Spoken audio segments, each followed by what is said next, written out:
Bom, boa noite para todas e todos que estão aqui chegando. A José Martí já tinha feito, em 2018, o projeto José Martí Discute Brasil, que foi um sucesso, e depois eu vou falar um pouco mais sobre isso, que isso tem muito a ver com o Márcio. E agora a gente resolveu, uma necessidade, também falar um pouco da nossa região. A José Martí é uma entidade de solidariedade a Cuba, mas desde 2012 a gente ultrapassou esse escopo da solidariedade a Cuba e a gente se transformou numa casa de resistência na Baixada Santista. Somos um local aí que abriga todos os partidos progressistas, coletivos, movimentos, todo mundo aí, a gente está sempre de portas abertas para essas discussões, para reuniões, enfim. Nós nos transformamos aí na casa da classe trabalhadora, e então não podíamos deixar de discutir a nossa região. A José Martí, então, como eu já falei, existe desde 2012, é uma entidade que se autofinancia, a gente tem um corpo de associados, que pagam uma mensalidade por mês para manter a associação, e fazemos também alguns eventos. Na pandemia, nós fomos aí obrigados, como todo mundo, a parar, mas tivemos apoio de algumas pessoas, nossos sócios também deram uma colaborada, e fizemos também uma vaquinha virtual, que está na nossa página, quem quiser também colaborar, está aí na nossa página. Hoje, o nosso objetivo maior na associação, além desse projeto para discutir a nossa região, é a campanha de solidariedade a Cuba, mas aos médicos cubanos, para a indicação do Prêmio Nobel da Paz para as Brigadas Médicas. As Brigadas Médicas cubanas, há muitos anos, já prestam um serviço aí para a humanidade. No Brasil teve o programa Mais Médicos, mas antes disso, naquele episódio do Césio em Goiânia, se não me engano, os médicos cubanos já estavam por aqui. Agora, na Covid, os médicos cubanos foram muito importantes na Itália. Então, nós estamos aí nessa campanha para a indicação do Prêmio Nobel. Então, quem quiser também colaborar, procura a gente vai fazer algumas campanhas junto com as outras entidades de solidariedade a Cuba pelo Brasil. Hoje, nós temos aqui muito prazer de receber o nosso amigo e o médico Márcio Aurélio, que é candidato a prefeito na cidade de Santos pelo PDT. E antes de começar, Márcio, tem uma pessoa que vai fazer uma saudação para você. Só um minutinho. Bom, boa noite, Márcio. Boa noite às pessoas que estão assistindo. Nós ficamos muito satisfeitos de ter o Márcio nessa live. O Márcio é um médico, participou do governo do Davi, está revigorando o PDT, trazendo o PDT brizolista para Santos.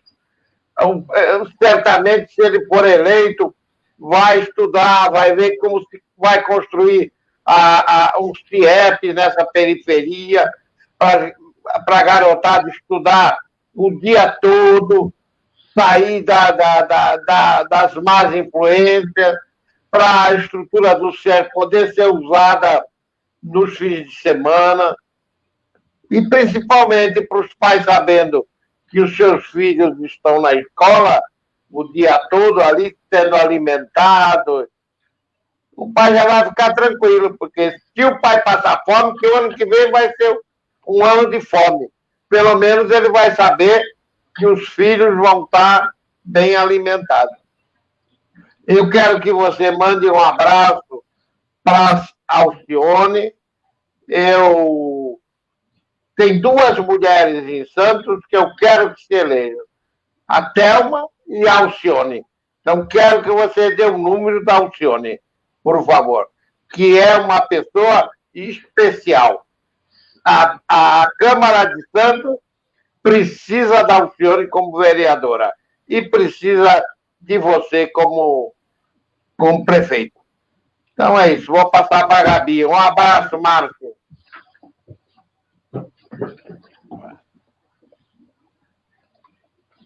Pronto. Eu falei que eu ia contar, deixa eu só falar um pouquinho eu quero que você se apresente, Márcio, mas também queria lembrar que o projeto José Martí Discute a Baixada começou com o José Martí Discute o Brasil, que teve muito a ver com o Márcio, que intermediou, que organizou toda a vinda do Ciro Gomes a Santos, que foi um sucesso de público, crítica, foi uma das atividades mais bacanas que nós fizemos e que para a cidade foi sensacional. O Márcio já era um amigo da José Martí, nesse momento a gente estreitou ainda mais os nossos laços, depois a vida vai, tanta luta para cá e para lá, mas seguimos juntos, na mesma trincheira, e agora também nessa período eleitoral que te requer tanta coisa. Márcio, eu queria que você se apresentasse e já queria te fazer uma pergunta. Você não é daqui e eu queria que você contasse como é que você chegou aqui na nossa cidade, que é uma história muito bacana e muito importante para nós, principalmente nesse momento de pandemia. É verdade, Gabi. Boa noite, muito obrigado pelo convite. É uma honra, mais do que um prazer, estar aqui nesse espaço tão democrático, plural e progressista, como a Associação Cultural José Martí. Uma honra também ouvir as palavras do nosso grande comandante, Aníbal Ortega, um homem que pensou, fundou e realiza essa associação junto contigo.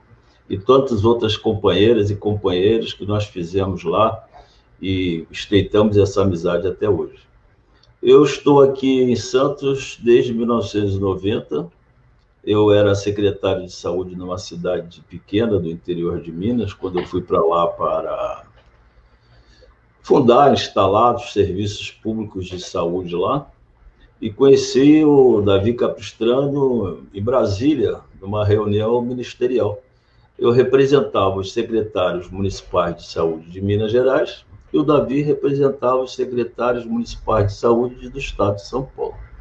De repente, eu me deparei com aquela figura que eu só conhecia pelos livros, pelos textos, que era baseado nas formulações dele, que participava ativamente do que nós chamávamos de movimento sanitário, o Nelson Rodrigues, da Unicamp, o professor Sérgio Arouca, da Fiocruz, o Davi Capistrano e tantos outros, a Maria Borges, de Belo Horizonte, tantos outros aí, companheiros progressistas e médicos de saúde coletiva, saúde preventiva, sanitaristas. E olha que, de repente, nós fomos almoçar no Congresso, ele me passou o cartão, porque eu não conhecia pessoalmente, estava lá Davi Capistrano, secretário de saúde de Santos. Eu quase que eu tremi, né? Literalmente, quando você vê assim um músico, um artista que você admira muito, né? E você sabe que a gente, profissional de saúde, a gente que é médico, todas as profissões, enfim, a gente faz isso com muita paixão. Então, quando a gente bebe numa fonte, a gente admira essa fonte, naturalmente, né? Quase que chega a ser um ídolo. Tira fotografia, só não pede autógrafo, senão fica bem chato, né? E aí eu cometi a ousadia de convidar o Davi para ir lá em Três Pontas, Minas Gerais, onde eu era secretário, para conhecer meu trabalho lá. Porque eu tinha um circo e eu, então, fazia um projeto lá, Saúde no Circo, na zona rural. E olha que ousado eu fui e ele aceitou. De repente, me chega o Davi Capistrano lá em Três Pontas. Aí, 89, 90, né? O SUS tinha acabado de ser regulamentado, porque foi produto da Constituinte de 88, que baseou-se no princípio de saúde para todos os deveres do Estado, né? E eu coloquei na entrada da cidade, né? O povo de Três Pontas saúda o doutor Davi Capistrano. Olha, bem coisa do interior, né? Ele adorou, tirou fotografia, e eu fiz lá um simpósio de saúde coletiva com os secretários da região, e chamei também o doutor Zé Maria Borges, de Belo Horizonte, era secretário de Belo Horizonte, e nós estreitamos ali um laço bacana, profissional e pessoal. Passaram-se uns meses, ele me chamou para vir a Santos, ele gostaria que eu o ajudasse na implementação do SUS aqui. Eu vim com uma mochila, Fiquei ali naquele hotel Rio Maracanã, ali no Zé Menino, que o dinheiro era pouco, né? Sabe que sanitarista ganha pouco, né? Aí, quando eu vi aquela orla ali, aquele jardim à noite, eu falei assim, meu Deus do céu, que coisa mais linda do mundo. Não voltei mais, né? Liguei para a família, faz aí as mudanças e vem embora. Tive com o Davi e foram as duas primeiras pessoas que eu conheci aqui no gabinete do Davi. Ele era chefe de gabinete da Telmo e assim ele me recebeu lá no Paço. Eu conheci o Reinaldo Martins no mesmo dia, ele era secretário de Cultura, e o Davi Capistrano. E eu fiquei aqui, me dediquei mais à Zona Noroeste, onde a gente ali estruturou todas as policlínicas e tal. Então tem sido assim uma história bem bacana e eu me orgulho muito disso.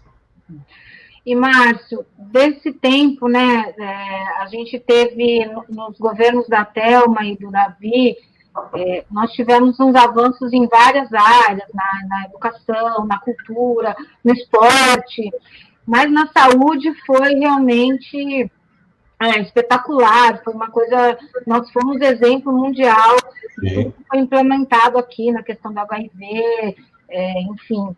E hoje a gente está sobre, né, a égide das OS, né?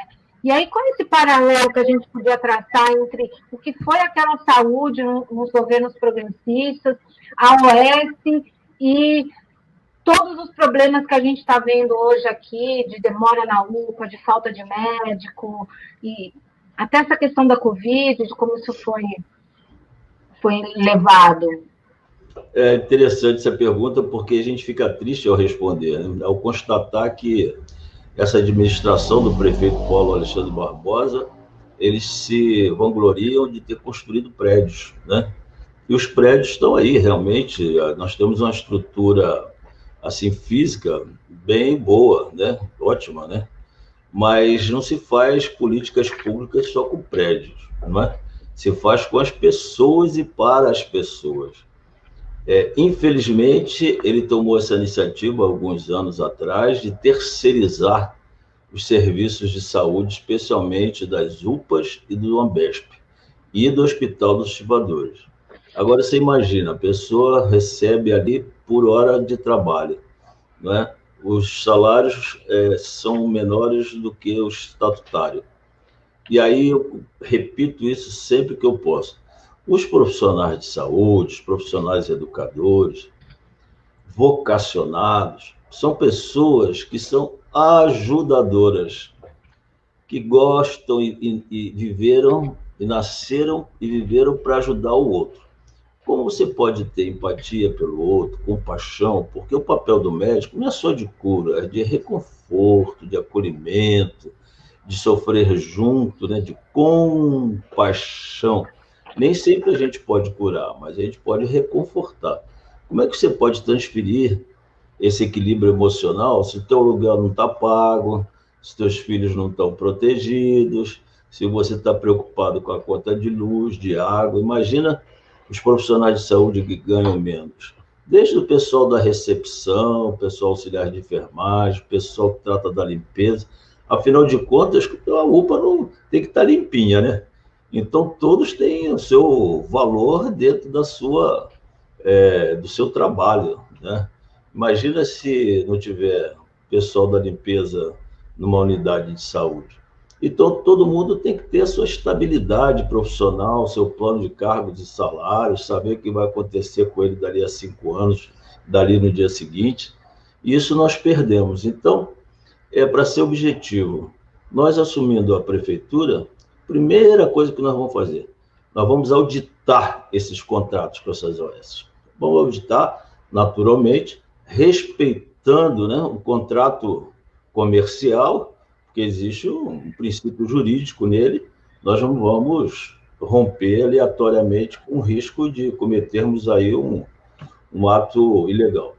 Mas nós vamos discutir bastante isso, valorizar os servidores, acabando esses contratos que não puderem ser suspensos, abrir concursos para os servidores estatutários, e porque nós temos que formar um time. Temos que ter um time dos servidores. Não é só ir lá, bater o ponto atender, dar uma injeção. Não. Nós temos, como dizemos, vestir a camisa. O servidor, eles têm que estar se sentindo integrado na equipe, sentindo pertencendo a um projeto. E é isso que nós temos que fazer.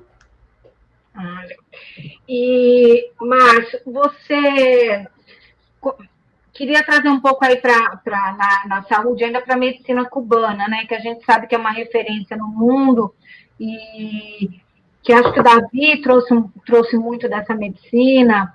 E como é que está a questão do médico de família? O médico de família em Cuba também ele tem uma conotação muito mais próxima, até de morar no bairro, que é isso, né? O médico não é só um remédio, às vezes é uma atenção,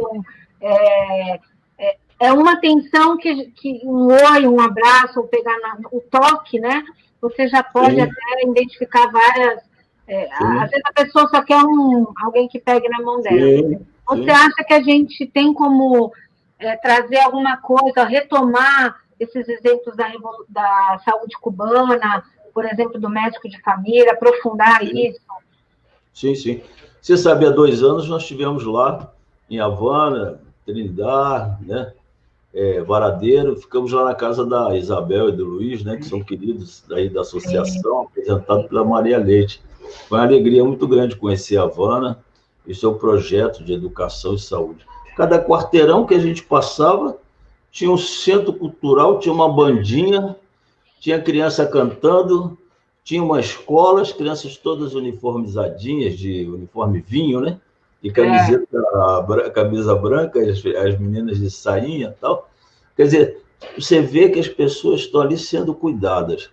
Olha, esse princípio, eu tive um professor que foi presidente da Sociedade Brasileira de Clínica Médica, ele dizia o seguinte: 80% dos problemas, um médico com boa formação geral, envolvido com o seu paciente, ele resolve. 80%. Porque nós somos um ser biológico, psíquico e social. Por isso que a Organização Mundial de Saúde define saúde como bem-estar biopsicossocial, da mente, do corpo e do seu ambiente social, da sua inserção social. E 10% desses casos são casos especiais, então vão para o especialista. E outros 10% a ciência ainda não tem muito controle disso, não é verdade? E é isso que Cuba faz. Esses são os princípios do SUS. Quando o SUS determina que o atendimento tem que ser, são 3 os princípios: universalizado, hierarquizado e regionalizado. O que é universalizado? Antes de 88, 90, só podia ser atendido quem tivesse carteira assinada. Imagina se acontecesse agora, 1/4 da população estaria desassistida, porque você tem 1/4 da população aí sem desvalido, sem emprego. Outro princípio, a regionalização. Você dividir a cidade por moradores, então você tem a Policlínica do Marapé, que são unidades básicas de saúde, que o Davi deu esse nome aqui de policlínica. Ele fazia questão que os equipamentos, as unidades, não tivessem essa cor branca e aqueles móveis de médico, de armários de médico. Eu, quando montei as policlínicas, falei assim: Márcio, você vai lá no Teatro Municipal, tem vários quadrinhos lá. Põe quadrinhos na parede, vai no horto, pega a planta, as plantinhas, e manda pintar de cor diferente, rosa, verde, aguinha, tal. Olha a preocupação do Davi, para que as pessoas não se sintam ali, né, com aqueles armários, com injeção, aquele padrão, né, de médico, de assistência médica, com cheiro de éter, né, de antigamente, né? Então, para fazer esse acolhimento. E outro princípio, o terceiro, é a hierarquização. Primeiro, você vai numa unidade básica do seu bairro. Se o caso for especial, ele é mandado para o especialista, para o Ambesp. E você tem a unidade de urgência e emergência e a unidade terciária, que é o hospital. E até o quaternário, que é o hospital-escola, onde vão as doenças mais raras, tal, né? E aí acontece dessa forma. E Cuba leva isso ao pé da letra, porque ali o país é governado para as pessoas, não é para fazer propaganda política. Quer dizer, o cara inaugura um prédio, temos aqui o hospital, eu quero saber dos indicadores de saúde. os indicadores de desenvolvimento social, as taxas de mortalidade, de prevalência de doenças crônico-degenerativas, as taxas de letalidade e morbidade, ou seja, quantas pessoas estão morrendo, quantas pessoas estão ficando doentes, ou seja, fazer um estudo epidemiológico, quer dizer, o estudo da... O que é estudo epidemiológico? É o estudo de quantas pessoas ficam doentes, estão doentes em determinada faixa etária, em determinado lugar. Quer dizer, existe uma planificação, planejamento para que você seja orientado nas suas ações de saúde.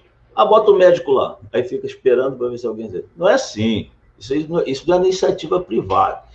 Existe um ordenamento. E é isso que nós temos que fazer. E é isso que nós vamos fazer.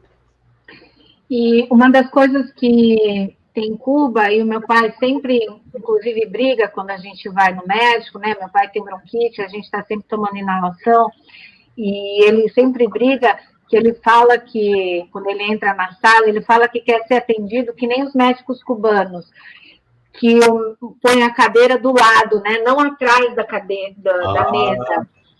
E começa, né? Eu acho que é esse contato. E eu também sei de uma história de uma amiga, que a mãe foi no pronto-socorro, era na época dos mais médicos, e a médica escreveu na receita, caminhar 3 vezes por semana.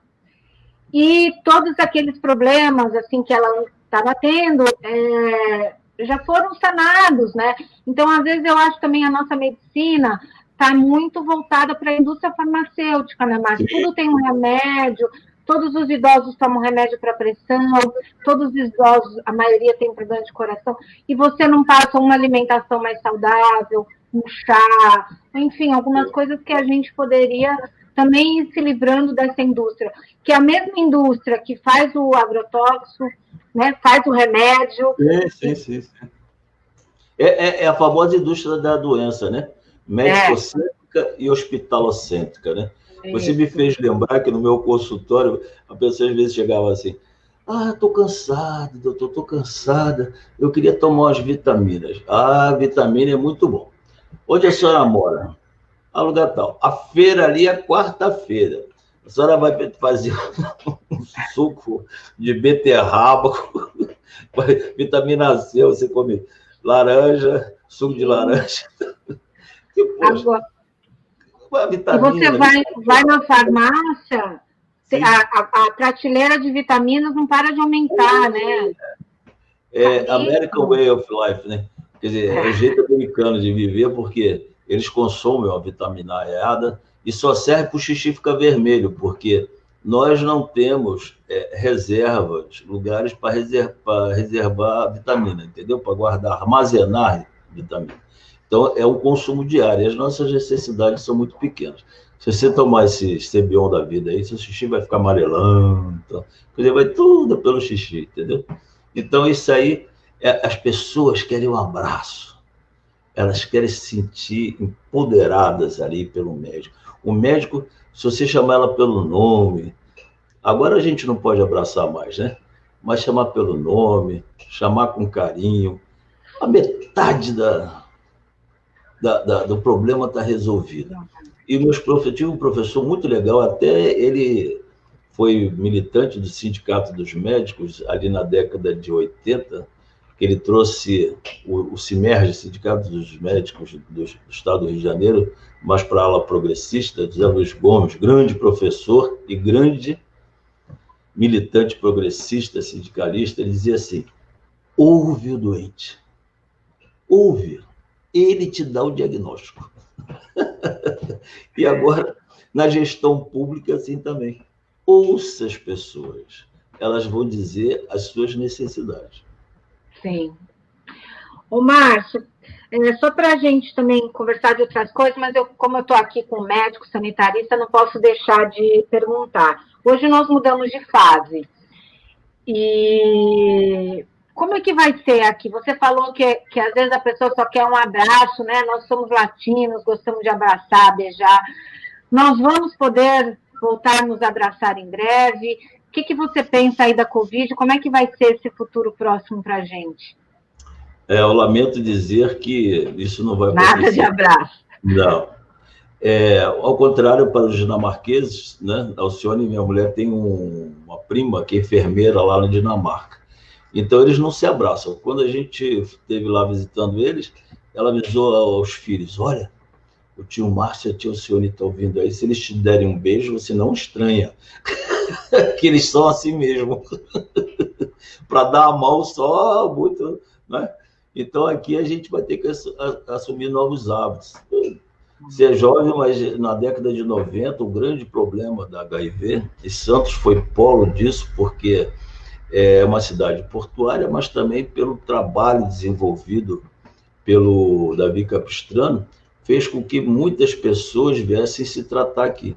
Às vezes teve plantão de eu estar ali no PS do Macuca, agora era PS do Macuca, agora era PS da Zona Leste, a pessoa vinha da rodoviária direto para o pronto-socorro que estava com HIV e vinha se tratar aqui. Então, o que a gente dizia? Era uma doença sem controle, sem tratamento, depois ela passou a ter controle com os coquetéis antivirais, que foi a primeira cidade que distribuiu isso gratuitamente, né? Ofereceu para a população, mas a prevenção é fundamental, o uso do preservativo. Da gente falar até a juventude assumir isso como atitude, como conduta interiorizada, demorou um tempo, porque informar para mudar a ação. Informação. Quer dizer, você traz o conhecimento e transforma aquilo em hábito, em ação. Do mesmo jeito, a máscara terá e tem que se incorporar no nosso vestuário. E o álcool em gel no bolso quando a gente sair na rua. As doenças, nós a conhecemos, como de resto toda a ciência, porque ela depende de observação, ela é empírica, depois que ela passa. Então, ela tem início, meio e fim. Ela tem um ciclo clínico de evolução clínica. E o pesquisador, ele a descreve.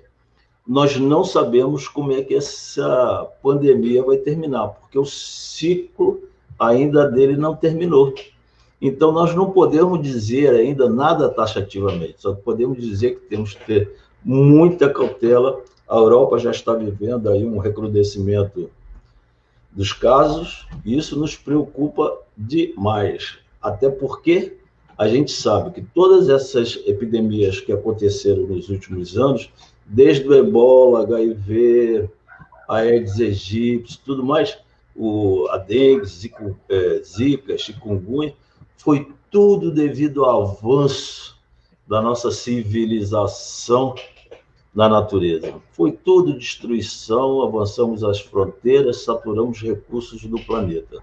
E aí nos colocaram diretamente em contato com animais silvestres e selvagens, que são portadores de muitos vírus. Está descrito que o morcego ele tem uma faixa de 1.600 vírus que ficam alojados, desde da hidrofobia, da raiva. Você sabe, se um morcego desse só encostar em você, você tem que usar antirrábica, né? Só de encostar. E imagina você manipulando essa carne. Então, é muito complicado. Nós temos que pensar. Ainda antes de ontem, nós tivemos um caso de uma pessoa muito próxima, estamos tendo um caso de uma pessoa muito próxima, que faz parte do nosso grupo político, que está em casa com imagem tipo vidro fosco na tomografia do pulmão, está testada para Covid positivo. E isso nos preocupa muito, porque eu estou com 62 anos. Imagina, hoje nós iríamos fazer a inauguração do nosso comitê. É uma casa boa, é um espaço bacana, mas não poderíamos receber as pessoas com menos de 2 metros de distância. E as pessoas iam ficar na chuva, aí acabar se aglomerando. Não. Primeiro, preservação da nossa vida. Ó. Esse aqui é irmão desse. Sim. Márcio, tem uma questão aqui da Tamara Kovacs, que eu até também já tinha marcado para te perguntar. Santos tem uma frente pela legalização do aborto, né? Santos na Baixada Santista. E a gente teve agora, recentemente, aquele caso horroroso da menina de 10 anos, né? E o que foi muito emblemático, acho, para mim, nesse caso da menina, ela não foi um ponto fora da curva. Nós temos inúmeras meninas que são estupradas e muitas, né, que passam por essa esse problema da interrupção da gravidez. O que eu acho que foi muito grave no caso dessa menina foi o Estado brasileiro agir concretamente para impedir que a interrupção fosse necessária, né? Eu acho que isso foi realmente um retrocesso muito grande para o nosso Estado brasileiro.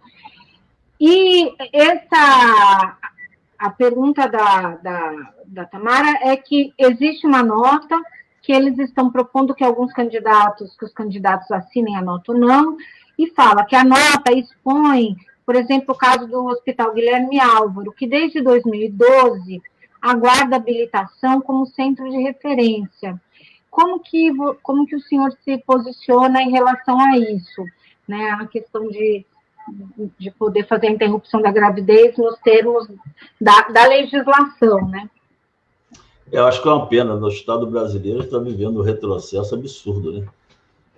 Estamos vendo aí a devastação por queimada do Pantanal, enfim, horrível, horrível, e nós temos que combater firmemente esse retrocesso. A gente sabe que esse governo não representa a vontade da maioria do nosso povo, né? Isso aí foi um acidente político, causado por inúmeras fake news, robôs, que tomou, né, o espírito das pessoas, e as pessoas hoje estão se sentindo enganadas. Quanto a essa questão específica do aborto, eu acho que isso é uma questão própria da mulher, né? Eu sou homem, por mais que a gente tenha visão, um olhar progressista, eu acho que a mulher falando empodera e esclarece muito mais. De qualquer forma, como candidato a prefeito, a minha posição é que é um direito da mulher resolver aquilo que vai acontecer no seu próprio corpo. Então, portanto, você tem que descriminalizar o aborto e dar à mulher a opção, naturalmente, conceitual, mas também consciente de que posição ela vai tomar. Porque a classe média, a classe alta, quem é rico, faz o seu aborto e vai numa clínica rica e fica tudo certo. Não tem nem drama de consciência. Agora, a mulher pobre, ela agora usa um remedinho, põe em cima, põe embaixo, toma, e aquilo dá uma hemorragia, e você veja a taxa de mortalidade nesses casos aí de aborto provocado, quando não é, então, pessoas curiosas que introduzem na vagina até o útero para provocar o aborto físico. Isso é muito ruim, muito triste, porque a gente quase que lacra, não é, um diagnóstico de alta morbidade e mortalidade nessas mulheres. Elas têm direito à vida, né? E têm direito de fazer opção do seu próprio corpo. Isso aí Agora, eu acho que o Guilherme Álvaro, como um hospital quaternário, como eu disse, na hierarquização do serviço de saúde, pois é um hospital escola, ele tem que ser, sim, um hospital de referência para esse tipo de conduta, e nós não podemos particularizar. Foi o médico que fez, foi a enfermeira que fez. Não. Foi o poder público que está assumindo esta conduta em defesa da vida das mulheres. Muito bom. Bom, eu queria... Claro. Posso descrever uma pergunta que tem aqui no comentário? Pode. Que eu acho bastante pertinente. Aqui. O Ailton Martins. Agora que eu vi. Eu acho bacana, eu acho que a gente tem que cutucar mesmo, e assim, eu gosto de conversar com pessoas com divergência, senão não tem debate. Se a gente falar só para nós próprios e falar aquilo que a gente já concorda, aí é fácil. A gente tem que falar com quem está cutucando a gente, e eu acho que isso aí é extremamente democrático e pertinente. O Ailton Martins diz: o PDT, que já teve Brizola, Darcy, Abdias Nascimento, hoje fechando com Márcio França, Pedro Gouveia, que pena, virou um partido de aluguel. Não, Ailton. O PDT se confunde, a história do PDT se confunde com a história do Brasil, porque o PDT é o PTB de Getúlio Vargas, o homem que fundou o Estado brasileiro, que o industrializou. E vem lá de Júlio de Castilho, que foi presidente do Estado do Rio Grande do Sul. Mas, infelizmente, as conjunturas locais, elas são diferentes. A legislação exige que haja sobrevivência do partido. E, infelizmente, nós não temos uma unidade ideológica. Aliás, eu não conheço nenhum partido que tenha uma unidade ideológica. Nós estamos fazendo a nossa parte como trabalhista. Meu pai se chamava Getúlio, faleceu há 3 anos. Nasceu no Rio Grande do Sul, foi batizado por Getúlio Vargas, e eu tenho um busto de bronze de Getúlio Vargas na minha família desde 1940. Portanto, se nós temos alguns diretórios que estão fazendo algumas composições, outro dia eu vi, olha, uma fotografia de uma candidata do PSL, do PT, com um policial fardado do PSL. Aí foi o PSL que proibiu a coligação. Olha que coisa. Infelizmente, nós tivemos governos progressistas aí que andaram abraçados com o Renan Calheiros, com o Eunício, com o Roberto Jefferson, com vários tipos de pessoas que não deveriam. Por quê? Pela sobrevivência e pela tal da governança, né? Mas a gente não concorda com isso. Por isso que nós estamos saindo sozinhos. Fomos procurados, tanto de um lado quanto do outro. Nós temos partido e tiramos partido disso. Nós temos princípios. Por isso que eu não posso responder pelos outros. Eu respondo por mim, pela minha candidatura, que ela é legítima. Bom, Márcio, Ai, cadê? Errei. Aqui. Ela perguntou, ela voltou ao assunto, se você já assinou a nota de compromisso com a frente, que é a Frente pela Legalização. Eu não conhecia, pode encaminhar a nota. Eu vou mandar, então. Eu tenho a nota, a Rosé Marti faz algumas atividades junto, eu vou te encaminhar essa nota e a gente... É você, tá bom, Fernando? Bom, agora eu queria falar um pouco de economia. O país já vinha numa toada ladeira abaixo, mas a pandemia expôs uma crise sanitária e uma crise econômica. E eu estou sabendo que agora você quer virar banqueiro. E eu queria que você falasse um pouco, eu ouvi sobre isso, e achei interessante, e eu vi uma fala sua, muito interessante, você fala assim, é um pequeno crédito, as pessoas querem pouco, né? Querem fazer um bolo, enfim. Sim. Então, eu queria que você falasse um pouco dessa tua proposta. Então, muito legal. Eu estou com um livro aqui na frente, coincidentemente, eu conheci esse livro aqui, ó, O Banqueiro dos Pobres, de Muhammad Yunus. Esse professor de economia de Bangladesh. Bangladesh é um país muito pobre, né? Que vive em meio a terremoto e a inundações, a tempestades, desastres naturais, graçam lá à vontade. E as pessoas vivem lá na miséria. E ele desenvolveu esse trabalho de microcrédito, e por ter cunhado esse termo microcrédito, a revolução do microcrédito que ajudou os pobres de dezenas de países. Ele ganhou o Prêmio Nobel de Economia de 2006. E depois eu conheci... não está aqui. Eu conheci o Joaquim II, que ele fundou o Banco Palmas, lá de Jardim Palmeiras, que é na periferia de Fortaleza. Então, é uma ideia muito simples, né? Porque as coisas mais simples são as mais difíceis, né? Que diga Cristóvão Colombo, né? Aquele que botou o ovo em pé, né? Então, assim, a gente fala assim, nós vamos fundar o Banco Municipal de Desenvolvimento Comunitário. Você quer virar banqueiro, quer inventar o Banco do Brasil, isso aí é promessa de candidato. Não, é muito simples. As pessoas precisam de um microcrédito. Você pode fazer isso a partir... Você cria um marco legal na Câmara de Vereadores, e você pode transferir pequenas quantias, que não é nada, não é para construir viaduto, né? Nesse banco, e você empresta solidariamente às pessoas. As pessoas precisam de R$500 para comprar o carrinho de pipoca. Agora, aqui em casa, agora, nesse momento, o rapaz está pitando aquele que aquele papito também dá um nervoso também, do amendoim, né?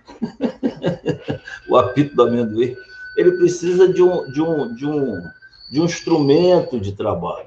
Ele precisa de uma pá de pedreiro, de uma enxada, ele precisa de comprar uma matéria-prima para iniciar o seu próprio trabalho, uma máquina de solda. Então, você pode emprestar a eles solidariamente. Você pega 5 amigos, 8 amigos, cada um pede R$500, R$200, R$1.000, e eles vão pagando. O pobre, para sobreviver, com certeza, eles pagam. A taxa de inadimplência é muito baixa. Através desse banco, através desse crédito também, nós vamos oferecer. Isso está dentro do contexto da economia solidária, pô.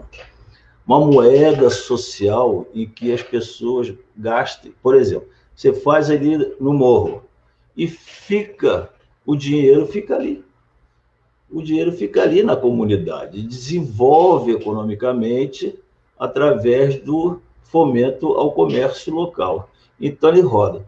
Você sabe que, estudando essas coisas, eu tenho um amigo que é auditor fiscal, economista, administrador, que está me ajudando nessas formulações.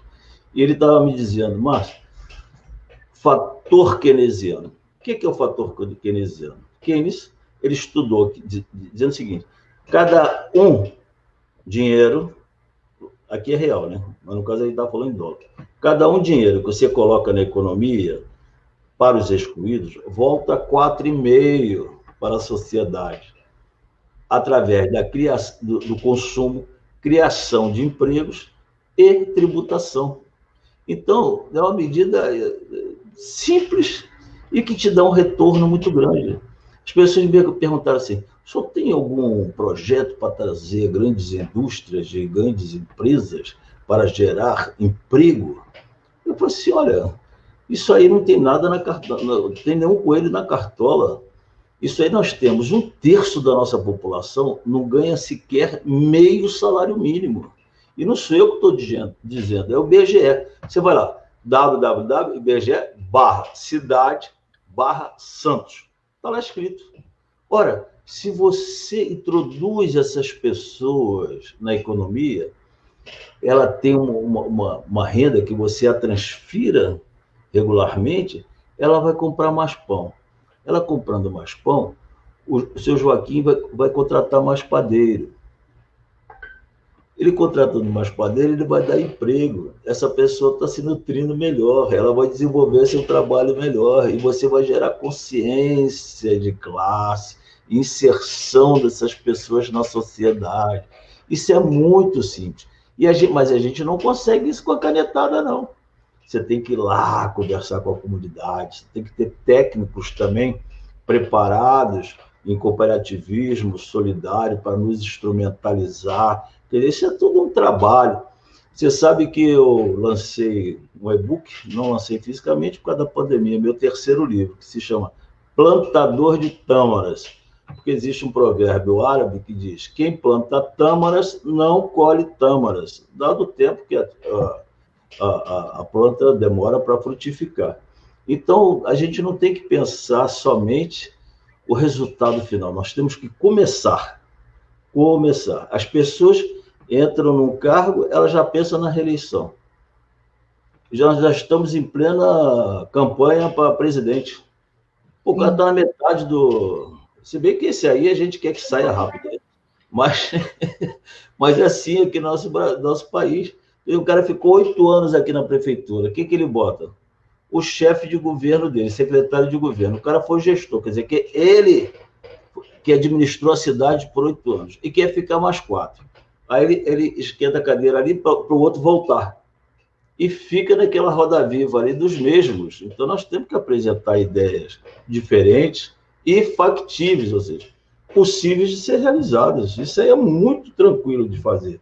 Nós temos 133 bancos comunitários já desenvolvidos em plena atividade no Brasil, inclusive com cartão de débito, através da... Caramba! Nós temos, depois que em 2015 o Banco Central aprovou essas fintechs, que são esses PayPal, PagSeguro e tal, O Joaquim II, ele desenvolveu o e-dinheiro. O e-dinheiro. Então, esses bancos, eles podem ter, sei lá, e-dinheiro, Banco Caiçara.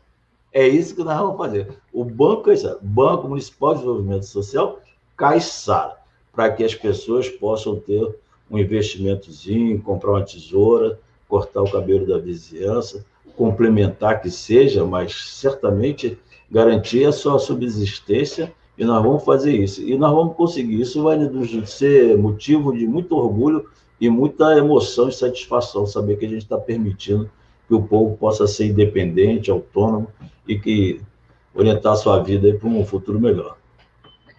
Sim, eu vi até uma entrevista sua que você deu um exemplo que é muito interessante, mas que se aplica em várias áreas. O exemplo das costureiras, né? Quanto que a gente tem de costureira aqui e a gente compra um uniforme que vem lá de Santa Catarina. Uma coisa que meu pai também sempre a gente discute aqui, por exemplo, são essas questões das empreiteiras, né? Às vezes você vai construir um conjunto habitacional, você contrata uma empreiteira que traz as pessoas de fora.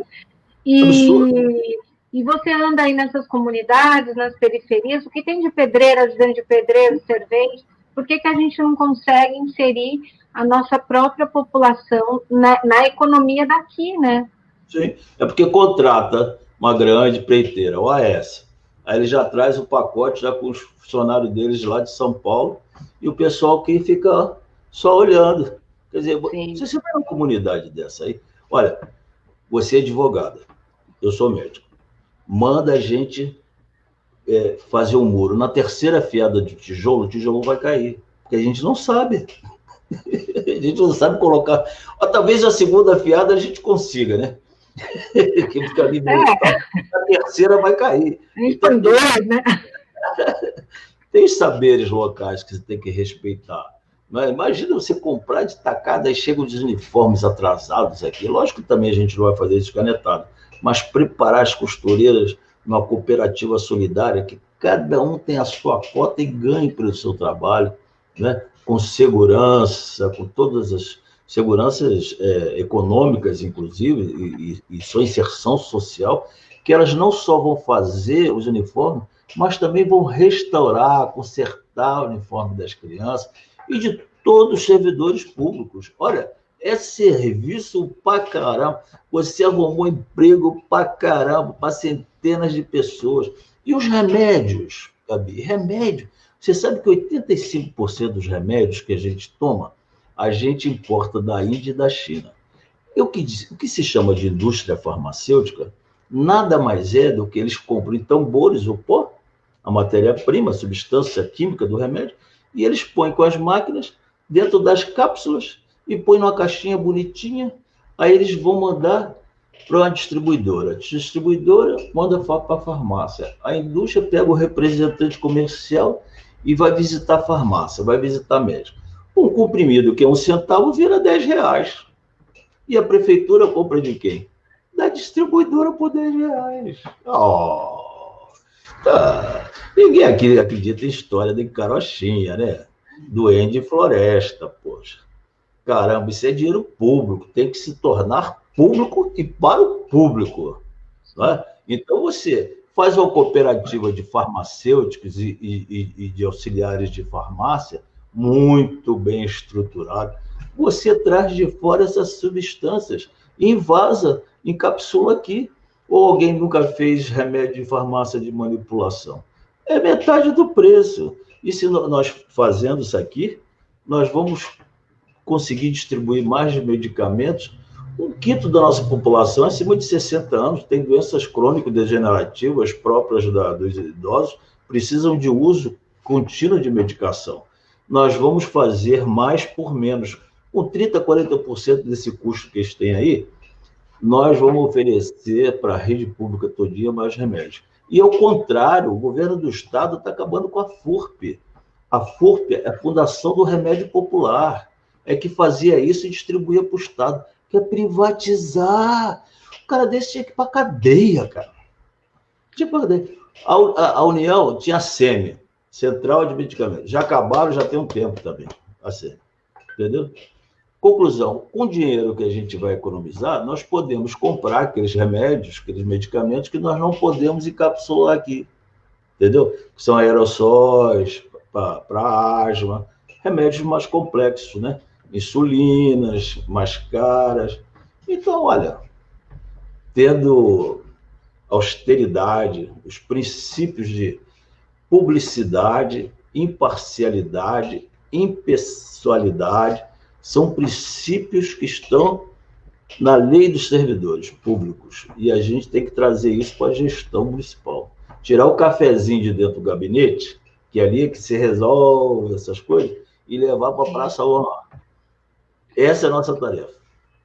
Eu acho que trazer esses princípios, que inclusive estão na Constituição, mas é a vontade política, né? E de governar para quem, né, Márcio? Eu estou fazendo um trabalho num conjunto habitacional, que eu até quero falar mais disso com você, e eu entrevistei 45 famílias. Todos os idosos tomam remédio para pressão. E aí eu perguntava assim, e o senhor pega no posto quando tem, né, filha? Eu falei, quando não tem? A gente dá um jeito. Que não toma. E eu vi que não toma, né? Ou parcela no cartão, então são. E já que eu até falei nisso, tem duas perguntas, eu só vou falar da moradia, depois eu volto aqui para a Marcela e para a Maria do Carmo, que fizeram uma questão. Eu queria falar da moradia, você sabe que eu milito nessa área, eu advogo para algumas ocupações, e o que eu tenho percebido, Márcio, é que a gente vem há uns anos reproduzindo um modelo de construir prédios. Constrói e as prefeituras, principalmente a de Santos, faz a entrega de chave, tira foto, né? Fala, olha, removemos tantas pessoas das palafitas, levamos para o prédio. Só que esse remover, ele vai junto um carnê de financiamento por 30 anos. O conjunto habitacional Santos Olhe, no São Manuel, ele tem pessoas que foram despejadas da rua João Carlos da Silva. E ali saíram pessoas que moravam em casa de alvenaria e têm uma condição um pouco melhor, e pessoas que viviam em palafitas. E eu estou entrevistando essas pessoas para entrar com uma ação, porque a conta não fecha. Elas pagam a prestação, pagam o condomínio, que é R$124, pagam a luz, que não é menos que 100, e muitas pessoas ganham um salário mínimo e muitas nem um salário mínimo. E eu não sei se você sabe, Márcio, a Coab Santista e a CDHU, elas têm uma prática, já não é de hoje, quando elas precisam remover as pessoas, e as pessoas não ganham um salário mínimo, logo elas não teriam como assinar o contrato, elas induzem as pessoas a assinar uma declaração de próprio punho que a pessoa ganha um salário mínimo. E aí o financiamento é feito em cima de um salário mínimo. Só que nas periferias tem muitas pessoas que vivem de recolher material reciclável, por exemplo. Sim. E não tem, então, uma renda. Né? Isso por si só já é um crime que a gente daria uma live para falar disso. Sim. Bom, mas essas pessoas foram removidas para o Santos Ó, pagam tudo isso e não estão conseguindo pagar e estão retornando, né, para as palafitas e outras favelas. Então, o que me parece é que esse modelo não está mais surtindo resultado e a gente vai entrar num momento do país muito pior, né? Construir prédio e vender para pessoas que ganham 1, 2, 3 salários mínimos não é um programa habitacional, é um programa de crédito. Como é que você pensa aí a moradia? Como é que a gente pode pensar no modelo de moradia popular para as pessoas que ganham até 3 salários mínimos, por exemplo, que é o maior déficit habitacional, estão nessa faixa de renda? É interessante que esses administradores que fazem isso, prefeito das nossas cidades, eles não leram a Constituição. Eles não leram, porque está escrito lá, todo cidadão tem direito à moradia. Então, você cumprir a lei. Agora, como você vai fazer isso? Removendo? Não são coisa que você remove. Você remove sujeira, você remove lixo, você remove celular daqui para cá. As pessoas, não. Olha, eu estive essa semana 2 vezes lá no Morro do Tetel. É um morro íngreme, vai dar lá no Jardim Santa Maria, Vila Progresso e tal. Conheço bem lá. Eu falei com um senhor que ele mora lá há 32 anos. Eles não têm direito a nada. Coleta de lixo, saneamento, né? Lá tem 2 ruas que eles próprios cimentaram. E a água foi eles que colocaram, puxando não sei de onde e tal. Quer dizer, é o jeito que eles dão. Agora, você imagina, eles vão tirar as pessoas dali. O cara está 32 anos. Do lado é a filha que mora. Na frente é a prima. A identidade, a vida dele, pô, cultural, ele, como ser humano, ele está inserido ali. Eu falei assim, amigo, por que a gente não pode urbanizar isso aqui, reurbanizar isso aqui, esse espaço? Fazer diagnóstico casa a casa, ver as condições dessas casas, ver se tem condições de botar um baldrame mais reforçado, fazer a parte de cima e colocar outra pessoa, discutir se é da família, se não é. Essas ruas aqui, reurbanizar essas ruas. Que tal a gente colocar um monotrilho, que a caçamba pode ir lá embaixo e você contratar o morador de cada rua para limpar? Aí ele ficou assim, ué, não tinha pensado nisso. É verdade, lógico. Pô, o cara está desempregado. Você coloca a vassoura para ele, dá uma dignidade para ele. Você pode fazer isso através de cooperativas solidárias, de zeladoria, de manutenção em todos os bairros. Pô. E ele está limpando ali. Ó. Aí o vizinho joga o papel no chão. Assim, ô, meu, pô, eu estou limpando aqui, tu está querendo quebrar minhas pernas, pô. Não joga aqui não, joga na cação. Você está me dando mais trabalho, pô. Entendeu? Aí o cara está lá limpando. Vai ficar bonitinho, você vai organizar os espaços. E o que não for possível, naturalmente, você tem que identificar os riscos, né? Em cada lugar tem uma resposta a partir da própria cultura do lugar. A partir da própria cultura do lugar. Agora, a Coab, isso é um erro. O Estado, através do CDHU, a Coab, através do município, construir. Que é isso? Quem que tem que construir é o construtor, pô. A Coab tem que se transformar. Primeiro, fazer uma auditoria naquelas contas lá, que tem quase R$500 mil de reais. Se tu chegar lá, tem mais gente sentada lá no administrativo do que fazendo qualquer coisa. Então, você tem que fazer uma auditoria naqueles cargos comissionados todos, preservar as pessoas de carreira, e quem sabe você transformar aquilo, criar uma secretaria municipal de habitação e colocar urbanistas. Nós temos aqui em Santos, pelo fato das características urbanas de nossa cidade, ser uma cidade muito vertical, num espaço pequeno aqui da ilha, nós temos a maior concentração de universidade por quilômetro quadrado. Isso não quer dizer que nós tenhamos mais universidade, mas concentração por quilômetro quadrado é aqui em Santos. Então, quantas faculdades de arquitetura, você mesmo conhece, você não conhece quantos arquitetos que nós conhecemos que são urbanistas, com mestrado, com doutorado, pessoas progressistas que vão nos ajudar, porque tem a sensibilidade das pessoas e tem um conhecimento técnico. Olha que coisa maravilhosa. Você, advogada, resolvendo as questões ali e introduzindo essa questão da fundiária, né? Para dar posse para as pessoas terem segurança. Os arquitetos urbanistas discutindo com a população qual a melhor forma de reurbanizar aqui. Mas o que eles fazem? Eles tratam as pessoas como coisa. Olha, vão construir um prédio de 5 andares, entendeu? Sem elevador, vou botar a senhora ali lá no 5º andar, num predinho de concreto, com uma janelinha pequenininha de metal, que é um forno de 35 metros quadrados. Se botar um ovo na sala, ele se botar uma pizza, ele assa. Né? E aí a pessoa tem que pagar 100 disso, 100 tanto daquilo, 100 tanto de água. É isso, a pessoa não tem renda, meu amigo. E nós temos que fazer essa parceria com a iniciativa privada para construir, contratando as pessoas do lugar.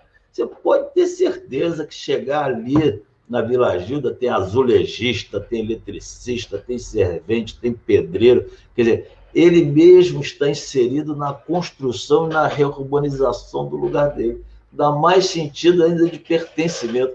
E fica mais barato, entendeu? E as pessoas muito ainda têm... mais. Lá muito mais barato. Lá no Jardim Palmeira, do Banco Palmas, Eles saíram eram pescadores que estavam na orla de Fortaleza, e a prefeitura, isso há 40 anos atrás, os retiraram e jogaram eles na periferia, no lugar sem saneamento, sem nada. Eles próprios é que fizeram o saneamento do bairro Jardim Palmeira, foi onde criou o Banco Palmas.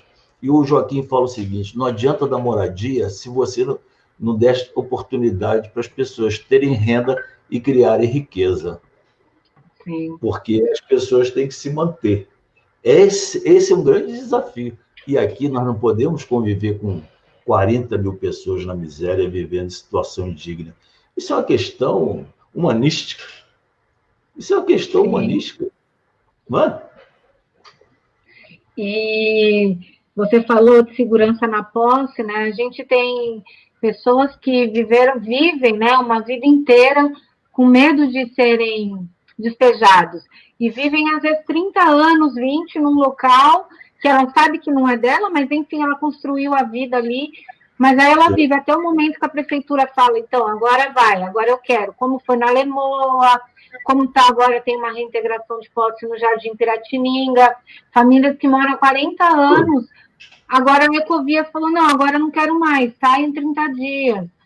E eu acompanho uma ocupação na Vila Progresso, que é a ocupação Bela Vista, eles já estão lá há quase 3 anos, e começaram com as lonas pretas, hoje são casas, virou um bairro, Márcio, e aquilo tem quase 200 pessoas morando, e tem uma ação de reintegração de posse.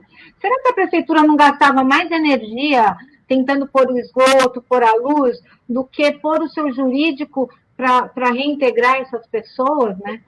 E só lembrando que Santos, segundo a tribuna e o prefeito, é a cidade número 1 em saneamento, né? Que mentira! Isso é um chute nas canelas. Eles só consideram as residências regulares. E eles mesmos indicam isso, né? Estamos número 1. Não inclui favela, palafita e ocupação irregular. Não, só na palafita tem 40 mil. Os cortiços. Lógico, ali tem água encanada, tem banheiro, tem lavatório, mas moram 40 pessoas por uma torneira, pô. Aí não, isso aí tá tranquilo porque tem torneira. Não, isso é para enganar, né? A gente não vai me enganar, né? Não. Olha só, tem uma pergunta aqui. Viu, Gabi? A questão aí é muito mais política do que propriamente administrativa. Por exemplo, o caso da Ecovias, não é terreno da prefeitura, não é terreno do Evoluto, não é terreno da União, mas a liderança política é muito importante. O prefeito não tem que ficar lá atrás da mesinha só assinando coisinha, não. Ele tem que ir lá e falar... Claro. Tem que defender esse povo, é santista, pô. Nós temos que sensibilizar as autoridades do Estado, da União, iniciativa privada, pô. Se os caras não quiserem conversa, a gente vai para a praça. Entendeu? Sim. Pois é. Mas nesse caso do Piratininga, a prefeitura deu uma nota que não era com ela. E aí, e eu queria emendar só um assunto do Piratininga e passar por uma pergunta da Eda, porque no Jardim Piratininga, eles entregaram o estudo de impacto de vizinhança, né, para fazer a obra, que não previa nenhuma remoção. Logo, as audiências públicas, teve uma audiência, foi feita em cima dessa questão, olha, não vai haver remoção. Isso, por si só, já fere todas as leis de urbanismo que prevêem a participação popular, né? E aí a Eda faz uma pergunta nesse sentido. Ele gostaria de saber como que você pensa em fazer na sua gestão. Você pensa em fazer uma gestão com participação popular?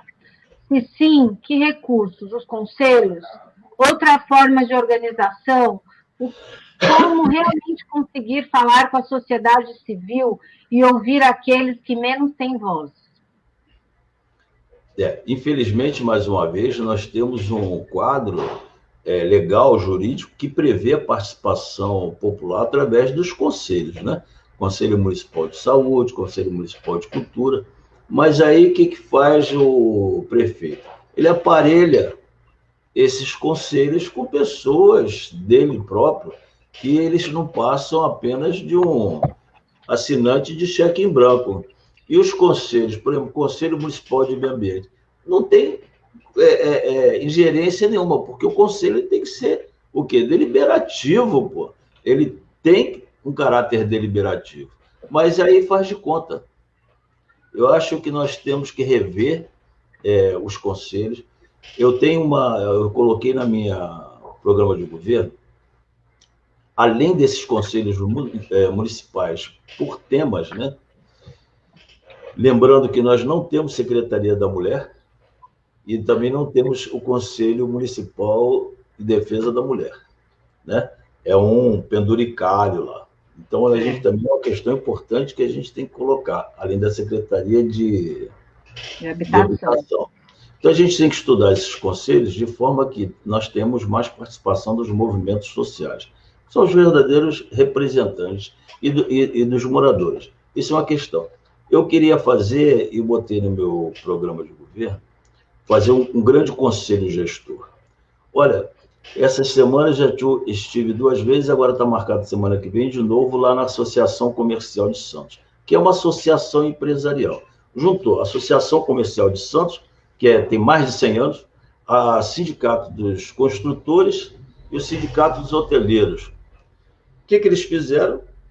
Fizeram um planejamento para a cidade para daqui a 4 anos, para 2024, para 2040. E as propostas muito boas, viu? Muito boas. Lógico, sob a ótica dos empresários. E quando eu recebi esse planejamento, eu falei assim, parabéns pela iniciativa de vocês, está colocando a ótica de vocês, e se isso está acontecendo é pela omissão da prefeitura, porque não faz planejamento nenhum.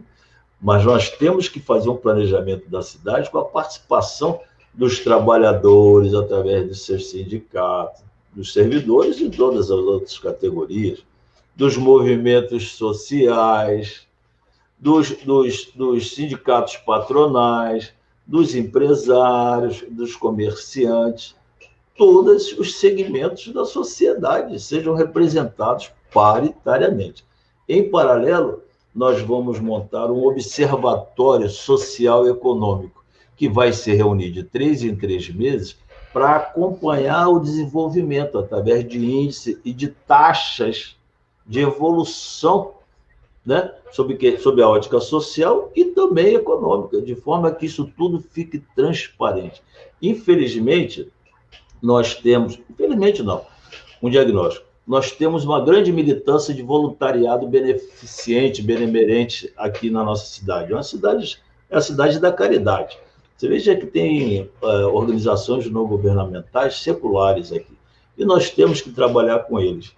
Mas nós temos ainda um entrave político, né? Não digo nem só partidário, mas um entrave da participação política, porque a grande mídia criminaliza a participação política. Mas dos movimentos sociais em Santos é muito forte. Olha o trabalho que o Fórum da Cidadania faz. Olha o trabalho que a Associação Cultural Zé Martins faz.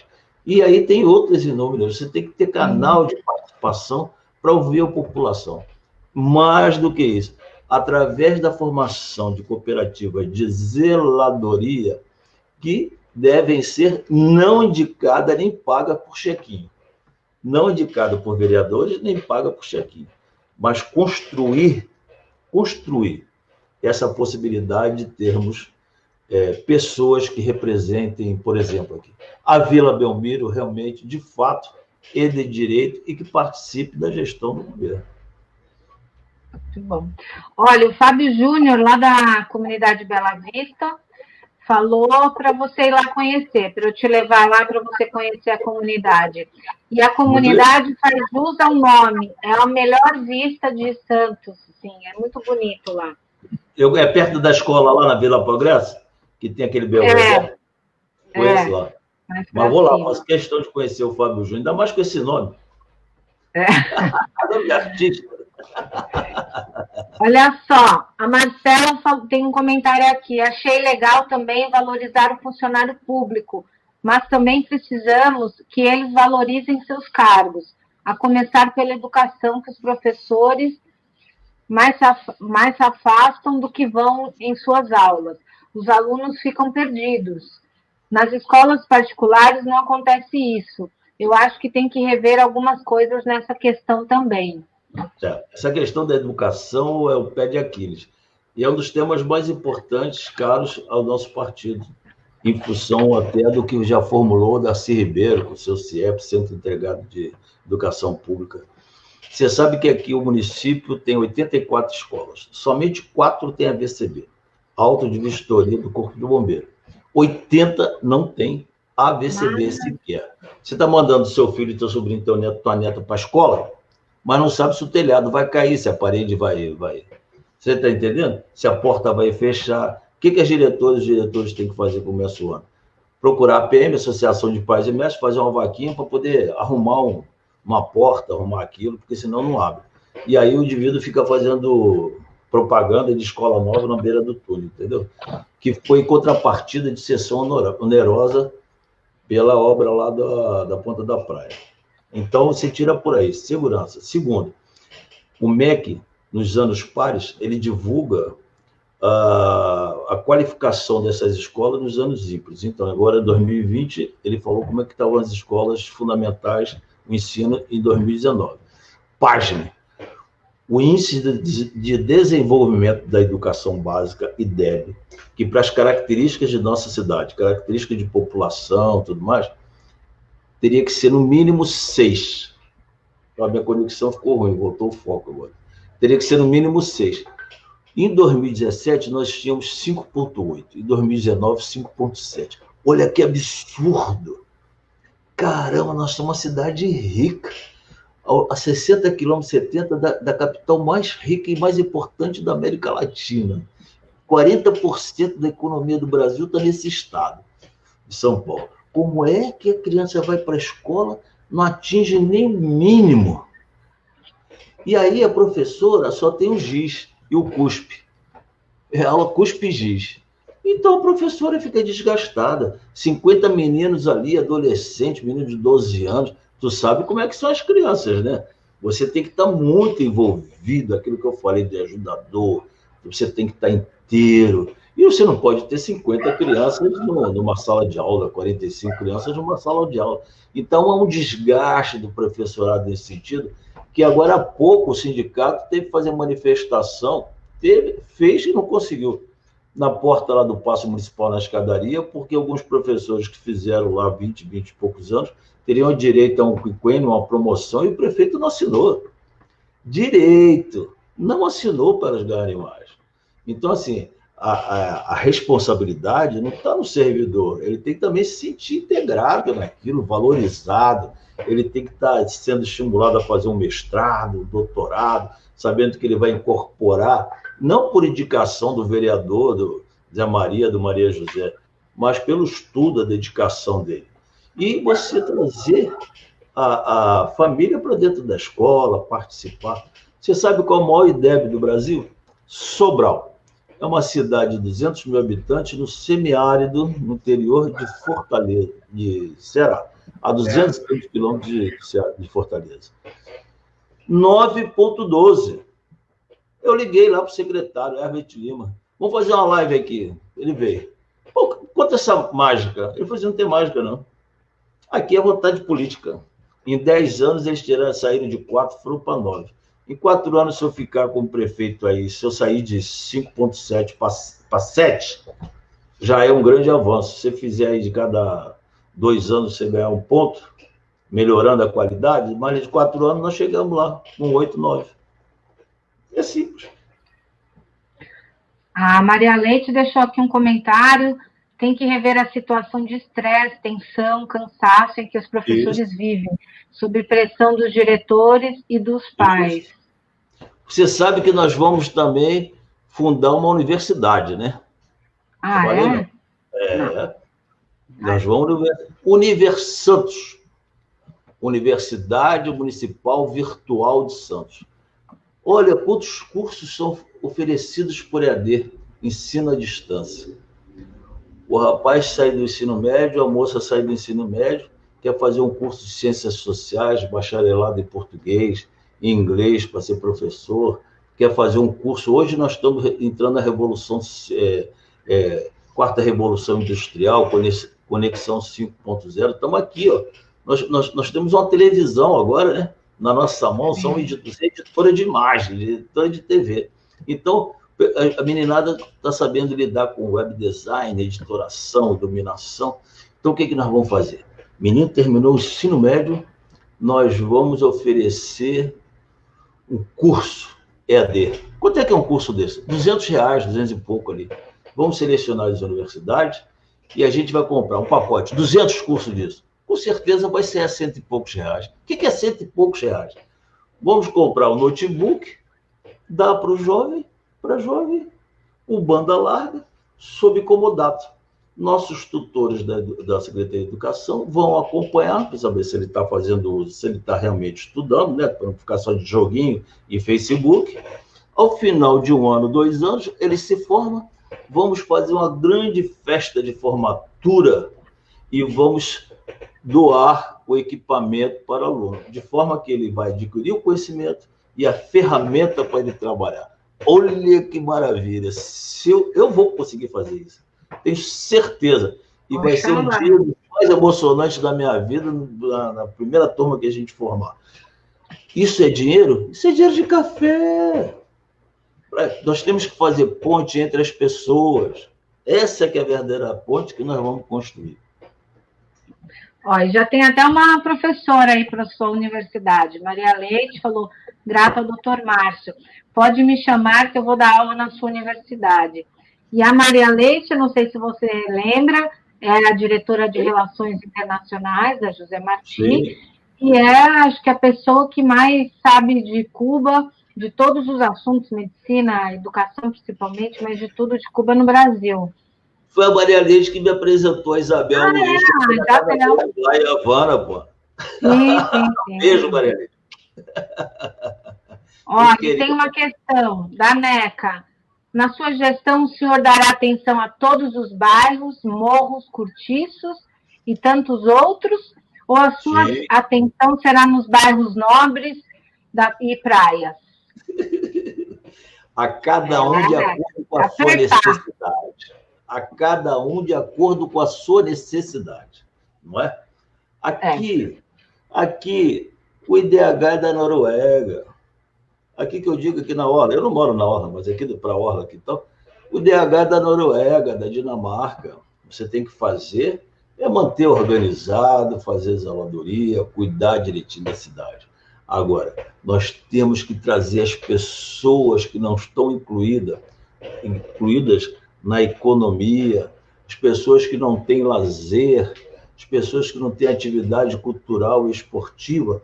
Você sabe o que eu vou fazer? Não tem um agente comunitário de saúde? Nós vamos instituir a figura do agente comunitário de esporte e cultura.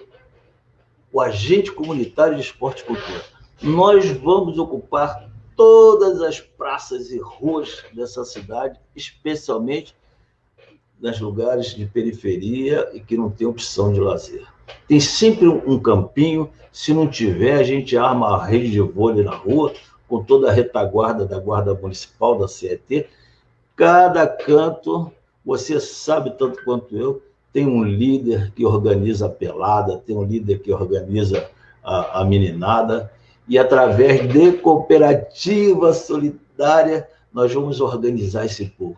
Você sabe que cada bairro que você vai tem um rapper, tem um grafiteiro. A cultura hip-hop é muito forte aqui na nossa periferia. Você tem músicos, cara que toca cavaquinho, tem grupo de samba, você tem o cara que toca violão, a menina que canta. Nós vamos dar espaço para ele se apresentar no seu bairro, na praça, organizar, e aí vai culminar com uma Olimpíada Interbairros. Num ano, nós vamos fazer a Olimpíada Interbairros. Surf, primeira bateria. Jardim Radioclube, Boqueirão, Areia Branca, Vila Belmiro, primeira bateria do surf. Voleibol, Bom Retiro contra Zé Menino. Olha, vai ser uma efervescência essa cidade. No outro ano, nós vamos fazer a Olimpíada Interescolar. Porque para fazer formação esportiva, cultural para essa meninada. E vamos fundar a TV Caiçara. Nós temos direito, hein? a um canal comunitário. E ali, esse canal vai servir para complementação pedagógica para as crianças do ensino fundamental, que aí já vem um bilhetinho para a mãe. Olha, às 4 horas vai ter um programa para essa faixa etária, para eles assistirem. Todo mundo tem televisão. Todo mundo tem televisão. Não é? Esses programas já estão prontos. TV Futura, tem o canal Educativa, tem outro. Então, isso. E vamos colocar os nossos artistas para serem protagonistas dessa televisão comunitária. As pessoas gostam de se ver na televisão, gostam de estar sendo vista, de pertencer. Você entende? E o artista ele gosta de se mostrar. E também será um espaço nessa televisão para a discussão dos movimentos sociais, das lideranças de bairro, das lideranças dos movimentos de moradia. E, naturalmente, uma vez por semana o prefeito vai falar, porque a gente gosta de falar, ainda mais tendo uma televisão, né? Aí que a gente vai falar da satisfação do povo. E até se tivéssemos uma TV pública, né, Márcio? Agora, na questão da pandemia, em relação à educação, eu acho que as crianças que estudam em escola pública foram muito prejudicadas. Você vê criança que não tem internet, que não tem telefone. Você poderia dar essas aulas pela televisão, né? Inclusive, a ideia surgiu daí. Porque isso, o governo federal, em vez de passar esse monte de tranqueira, poderia ter dado aula para as crianças, né? Isso. Você sabe que eu participei de uma entrevista na televisão local, e muito interessante, foi para a região toda. E quando eu falei nisso, deu um intervalo, a repórter, né, a apresentadora, falou assim, olha que interessante, minha filha está terminando o ensino fundamental numa escola particular, e ela teve que fazer um trabalhinho, como se fosse um TCC. E ela bolou isso, tem uma televisão para as crianças que não têm acesso à internet acompanharem a aula. Aí você sabe que ela pegou o meu assessor de imprensa, que é o Lincoln Espada, você deve conhecer. O Lincoln, ela pegou o telefone, já tinha um telefone, o WhatsApp do Lincoln, aí pediu mais informações desse nosso projeto, né, para o trabalhinho da filha dela. Aí eu falei assim, a sua filha será minha assessora mirim na TV Caiçara. Eu quero só voltar aqui uma pergunta que a professora Maria do Carmo fez. Vamos deixar passar. Peraí. Aqui. Não. Depois eu acho. Não estou achando, professora. Depois eu... Tá. Márcio, eu até já tinha comentado com você que eu tenho acompanhado as campanhas de todos os candidatos, né, a prefeito e de vereadores, também de alguns, né, quem acho que está nesse meio de política, acho que todos os candidatos do nosso campo são pessoas que eu me relaciono, que estão no meu Facebook, no meu dia a dia. Então, eu tenho acompanhado. E eu tenho acompanhado a sua, e achei que a sua campanha tem sido uma campanha muito propositiva, e com questões da nossa cidade e questões reais, né? E eu tenho visto também, é meio um senso comum em Santos, a gente fala do porto. Nós somos o maior porto da América Latina, sem dúvida, né? Somos o maior porto, somos a maior favela de palafita, mas às vezes a gente esquece de falar que o porto não é municipal, né? O porto é da União, e as empresas são empresas também multinacionais, que as decisões nem são tomadas aqui no Brasil. Mas como que a gente podia fazer da cidade que tem o maior porto do Brasil, um dos maiores da América Latina, usufruir desse porto, né? A gente não pode ter um porto que escoa a maior produção e ter uma cidade de pessoas empobrecidas, pessoas vivendo em vulnerabilidade. Como é que a gente integra aqui o porto com a cidade dentro das limitações burocráticas e legais? Aqui Santos, não sei se Santos está dentro do porto ou o porto está dentro de Santos, né? Porque a repercussão do porto não é só o porto, tem todo o acesso ao porto. Infelizmente, nós temos um escoamento de carga através do modal rodoviário, né? Através de caminhões, essencialmente, isso traz muito prejuízo. Agora, o porto ele é federal, antes fosse municipalizado, como a maioria dos grandes portos pelo mundo inteiro. Sim. E aí o prefeito, tem uma Secretaria de Assuntos Portuários. Tá bom. E aí? Morreu Neves. Então, isso aí é federal. Já conseguimos ISS e IPTU. Vem uma verbinha para cada das empresas. Aí cruza os braços. Não. Do mesmo caso que a Ecovias, no caso dos moradores de Jardim Piratininga. Você precisa ter liderança. Liderança para defender a cidade acima dos seus interesses pessoais e partidários. Não me importa se o governador é do partido X, se o presidente é do partido Y. Você está sendo eleito para liderar uma comunidade de 435 mil pessoas. Como eu costumo dizer, nós não vivemos em Gotham City. Essas eleições não se prestarão para eleger um Batman, mas sim um líder. Um líder. Você veja, nós temos um problema de calado aqui e dragagem. Aqui, em média, 13 metros. Os grandes navios não estão podendo vir mais aqui, apesar que eles estão dragando, buscar 15 metros, o ideal seria 19 e não consegue. Mas é o prejuízo que isso causa na entrada do estuário. Está assoreando toda a praia ali até o aquário, acabando com a praia e levando essa areia lá para o canal 1, canal 2. Aí o que a prefeitura faz?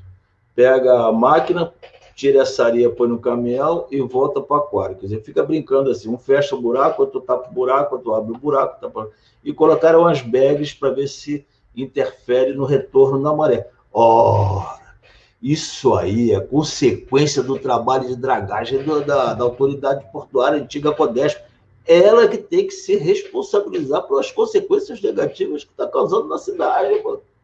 Agora, você imagina, os caminhões passam pela entrada da cidade para ir para o Porto da Lemoa, porque o porto está ali, mas a cidade é nossa. E aí, passa um viaduto, quebra a casa das pessoas, a prefeitura gastou uma fortuna para fazer viaduto. Não! A Ecovias ganhou a extensão da prorrogação da concessão do pedágio. É o pedágio mais caro do mundo, pô. Pô, quase R$30 para você descer. Agora, esse feriado, estão esperando 370 mil carros. É muito dinheiro, entendeu? Só se você tiver com muito cafezinho ali dentro do gabinete, entendeu? Aí o cara diz, tá tomando cafezinho no gabinete, deixa o pedágio alto. Tá tomando cafezinho no gabinete, constrói viaduto, deixa rachar a casa. Tá tomando cafezinho no gabinete, pode dragar o porto e destruir a praia. Tá tomando cafezinho no gabinete, faz cava subaquática. Tá tomando cafezinho no gabinete, faz incinerador. Ora, que isso? E aí vem com toda essa massa de publicidade, dinheiro, a dar com pau, querendo enganar as pessoas. Não, nós temos que mostrar para as pessoas que a gente sendo eleito, a nossa sociedade, nosso povo vai ter um líder, entendeu? E vai tornar isso transparente. Nem que me mate, né? Mas aí vai ter que passar por cima de muita gente boa, que é o nosso povo que vai estar unido ali, ó. Não vai derrubar a casa de ninguém. Não vamos aceitar mais essa dragagem do jeito que está fazendo, sem você se responsabilizar pelas consequências negativas na nossa praia. É assim que tem que funcionar, com autoridade política, porque o prefeito, mais do que o zelador administrador, é uma autoridade política, é uma liderança política.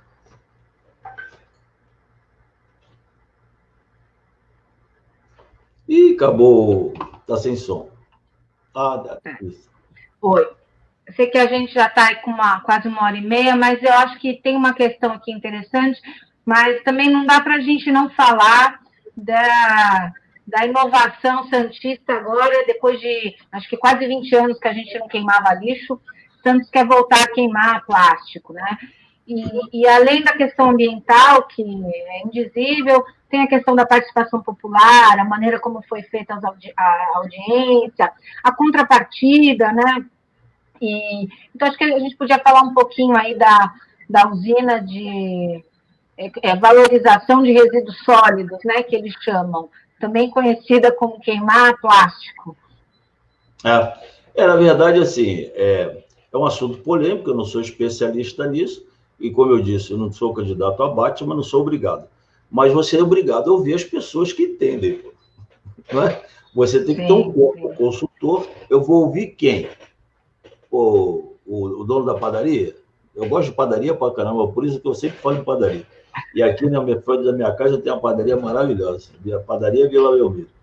Mas não, você vai ouvir o professor da universidade, professor Hélio, professor Jefferson, professor Carris, a frente ambientalista da Baixada Santista, que eles vão dar pareceres técnicos a partir do olhar das pessoas, né? Não a partir do interesse econômico. É lógico que o Sítio das Neves urge uma solução, mas não emerge uma solução. Ou seja, ela é urgente, mas não é emergente. Não é para, no tempo de pandemia, você sair assodadamente, né, fazendo um contrato de cessão onerosa, uma compensação, e restaurando a plataforma do emissário submarino, que não tem nada a ver com o que vai acontecer na região continental. Ou seja, é lógico que ali eles dizem que vão preservar a cadeia de reciclagem. Mas como é que ele vai preservar a cadeia de reciclagem se ele precisa de papelão para poder manter o fogo? Porque o material orgânico ele tem pouco poder calorífico. Lógico, resto de comida, feijão, arroz, alface, não pega fogo assim, né? Você vai precisar de gás. Pegar fogo é papelão. E eles vão colocar tudo ali, né? Na verdade, isso é uma termoelétrica, né? Porque vai ter mais gás do que lixo. E esse lixo que foi queimado, que eu chamo de requixo, porque lixo não é lixo, ele tem valor, né? Ele tendo valor, ele não é uma coisa rica. Porque o que é reciclado, que a gente conhece, que é o lixo limpo, ele já tem valor. Tanto é que nós temos uma enormidade de pessoas que vivem da captação desse material. E o lixo orgânico ele pode servir de compostagem ou, por anaerobiose, ele produzir energia por biodigestão. Então, isso tudo tem muito valor. Então, eles querem colocar tudo ali. Agora, você imagina, esse teclado aqui, ó, vai para o lixo. Ó, esse plástico aqui. Chapete, vai para o lixo. Papel, vai para o lixo. Vai tudo para o lixo, vai tudo queimado. Imagina a fumaça, as cinzas que vão ser produzidas disso. Não é à toa que a chaminé tem 70 metros de altura e eles querem fazer 4. E dizem que vão colocar filtro. Não tem filtro para tudo isso. E vão contaminar o subsolo, que eles querem fazer um reservatório a céu aberto da Sabesp ali para prover a água para Guarujá. Porque já está tudo errado. Então, quem está nesse momento os defendendo? Os movimentos sociais, né? E a gente se inclui nisso aí, que a gente tem participado ativamente disso, e o Ministério Público, a Justiça. O Ministério Público falou assim, está tudo errado isso aí, para que esse soldamento tem que ter audiência pública? Aí fez audiência pública virtual, mas nem todo mundo tem internet para poder participar da audiência pública. Tem que refazer agora, tudo que vocês destruíram do emissário submarino, vai ter que fazer tudo de novo, porque eles já estavam se sentindo, né? O cara, quando está no poder, ele já se acha acima do bem e do mal, né? Então, ele fica assim, acima da justiça. Então, ele já estava destruindo tudo. Agora, eles vão ter que reconstruir, né? E é importante nós termos adiado essa discussão para participar dos debates das eleições, dos candidatos, para ver quem é a favor, quem é contra, e por que é a favor. Quem é que defende uma ideia dessa aí? Ideia de jirico, né? Como dizia meu pai, né? E foi por pouco, né, que o Ministério Público conseguiu brecar. Você vê na Ponta da Praia, foi a mesma coisa, eles conseguiram, e depois, quando teve audiência, foi fato consumado, enfim, aí seguiu a obra. E aí eu tenho 2 reivindicações para fazer para você. Primeiro, é essa das contrapartidas, né? A contrapartida da Ponta da Praia foi feita na Ponta da Praia, né? Então, assim, o Grupo Mendes comprou, eles mudam o plano, compram na Baixa, depois muda o plano diretor de novo, e a contrapartida foi feita ali, não foi discutida com a população. Assim como essa da usina, também não foi discutida, e a contrapartida seria lá no emissário. Então, que a gente consiga aí na sua gestão que a contrapartida seja realmente para toda a população, para todas e todos, principalmente para os que mais precisam, que têm menos lazer, menos acesso à educação, à saúde, então que a gente tem uma participação popular. E a questão do emissário, eu não sei se você lembra, na gestão da Thelma, no último domingo do mês, não pagava passagem de ônibus. Sim. E hoje o que eu vejo nas periferias é que muitas crianças nunca vão à praia, porque não conseguem pagar. Se é uma criança de 10 anos, a mãe e 2 filhos, já não dá, né? Então, eu sempre fui muito entusiasta desse projeto, que não é também uma coisa mirabolante, nem muito cara, mas que eu acho que ajudaria muito aí na saúde mental do trabalhador, da classe trabalhadora. Então, eu queria ficar essas 2 sugestões aí para a sua gestão. E eu digo para você que essa contrapartida, esse é o último recurso. Só quando realmente você não consegue deixar de ter o impacto de vizinhança de meio ambiente, se exige contrapartida. Mas nesse governo do Paulo Alexandre Barbosa, ele fez isso meio de vida. Então, ele inaugurou uma opção de coisa com contrapartida. Pode fazer tudo, aí me dá contrapartida, que aí eu anuncio a obra que eu fiz. Ele fez nada, quem fez foi a iniciativa privada, pagando uma contrapartida em função de uma coisa que está agredindo a cidade. Então, tem que deixar isso bem claro. Né? A contrapartida é o último recurso quando não há solução.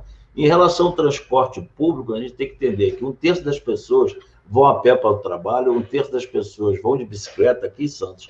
Só 1/3 das pessoas usam a condução pública. Ainda mais agora com o Uber. Você junta 2, você pega o carro. O que atola mais ainda o trânsito. Você sabe que teve um estudo em Nova York que diz que aumentou o trânsito lá, engarrafamento, em 20% em função dos Uber, né? Eu não vou tirar a importância, são pessoas que são trabalhadores e trabalhadoras precarizadas. Mas nós temos que insistir numa condução pública de qualidade. Hoje, nossos ônibus são feitos, as carrocerias, em cima de chassis de caminhão. Por isso que eles são duros desse jeito. Não são ônibus de verdade. Isso é uma armação, isso é um caminhão armado em cima. E uma passagem de quase R$5. Quem é que aguenta um negócio desse? A pessoa está vivendo de auxílio emergencial, que era 600, caiu para 300. Nós temos aí 1/4 da população desempregada. Nós temos 40 pessoas que vivem abaixo do nível de pobreza na nossa cidade, né, de 10% a 15% das pessoas. Como é que você pode cobrar uma passagem de R$5? A pessoa não consegue nem pegar o ônibus para ir arrumar emprego, quanto mais ir na praia. Às vezes ela quer arrumar emprego, ela sai a pé, vem de bicicleta lá da ponta da zona noroeste da fronteira com São Vicente, para ir lá do outro lado da ponta da praia. E quantos não tem nem bicicleta, vão a pé, para arrumar emprego. A pessoa passa o dia inteiro faxinando, aquele trabalho enorme. Aí fica 1 hora no ponto de ônibus esperando essa condição. Que é isso, tem que ter respeito para as pessoas. Desempregado não pode pagar passagem, acima de 60 anos não pode pagar passagem. Estudante não tem que pagar meia, tem que pagar nada, porque você não pode cobrar passagem para quem vai estudar, seja ele supletivo, seja ele que curso que for. Então, isso aí, se você deixar o cafezinho de dentro do gabinete e levar para a ponta da praia, só de cafezinho já mata essa questão aí, você já dá passagem de graça. Sim. Bom, deixa eu ler aqui a questão da Marcela, para a gente ir encerrando. Uma questão bem importante é que a rede pública sofreu muito nesse último ano. Foi com a falta da merenda de qualidade para as crianças. E nesse ano, com a quarentena, foi dada apenas uma cesta básica no período todo. Sabemos que muitas crianças dependem apenas dessa refeição. O que o senhor pensa a respeito disso? Infelizmente, se dá prática política aqui na nossa cidade, à la Maluf, né? Maluf, né? Aquela prática malufista, né? Assistencialista, clientelista. Sabe por quê? Se as crianças eram irmãos, recebiam só uma cesta básica. E nesse período todo só receberam a cesta básica. O que eles fizeram? Deram através das ONGs. Entendeu? Então, a pessoa tinha que estar apoiando o governo e, através das ONGs, elas receberam a cesta básica. Né? Então, se utilizaram desse instrumento, né? Mesmo que com todas as limitações impostas pelo juízo eleitoral, para, através das ONGs, no momento de pandemia, botar as pessoas debaixo do braço. Isso é lamentável, né? Você usar a fome das pessoas como instrumento político eleitoral. Isso é lamentável. Nós temos que ter segurança. Teve épocas aqui de as crianças comerem bolacha e de tarde comer salsicha, entendeu? Pô, isso não pode. A criança tem que estar bem nutrida. Isso é fundamental. Só construir uma geração com base de proteína. Você estava falando que estava entrevistando moradores lá da Vila Progresso, São Manuel, que todas as pessoas acima de 50 anos eram hipertensas. Certamente acima do peso e obesas. Por quê? Porque só tem dinheiro para comprar carboidrato e alimentos carregados com sódio, com sal, que são alimentos mais baratos. Você compra uma PET de refrigerante de segunda, terceira linha e um pacote de miojo, come a família inteira e está todo mundo de bucho cheio. Entendeu? Sem passar a sensação da fome. E isso gera o quê? O engordamento das pessoas, porque é altamente calórico, e muito sódio, muito sal na comida. E elas se tornam hipertensas. Como é que você vai ter uma geração bacana, com jovens, criativos, inteligentes, esportistas, culturalmente bem informados, se você até 9, 10 anos não os nutriu? Isso é obrigação do Estado. E é barato, hein? É barato, hein? Mais barato construir ponte entre as pessoas do que ponte de concreto. Sim. Basta cumprir a lei, mas mais que tudo é ter vontade política, né, Márcio? Acho que juntar essa vontade política e com participação popular, né? Santos tem um histórico, Santos já foi aí uma cidade muito vanguarda, depois a gente teve os governos progressistas, que a gente foi exemplo aí em tantas áreas, e a gente tem que retomar isso, e a gente só vai retomar isso com uma prefeitura que esteja à frente aí, pessoas comprometidas com o povo, né? Márcio, acho que ficamos por aqui, 1h40, vamos aqui, só a última da Jaciara. A Prefeitura de Santos só deu uma cesta básica até agora. A família que precisa dessa cesta não tem como comprar. Não, e nessa pandemia, né, o que a gente viu, Márcio, você até falou um pouco da sociedade civil, de ONGs, foi a própria sociedade civil e, às vezes, até as próprias periferias que se organizaram para se auto-alimentar, né? Foi uma ampla distribuição de cesta básica, porque o poder público... Detergente, sim, álcool gel.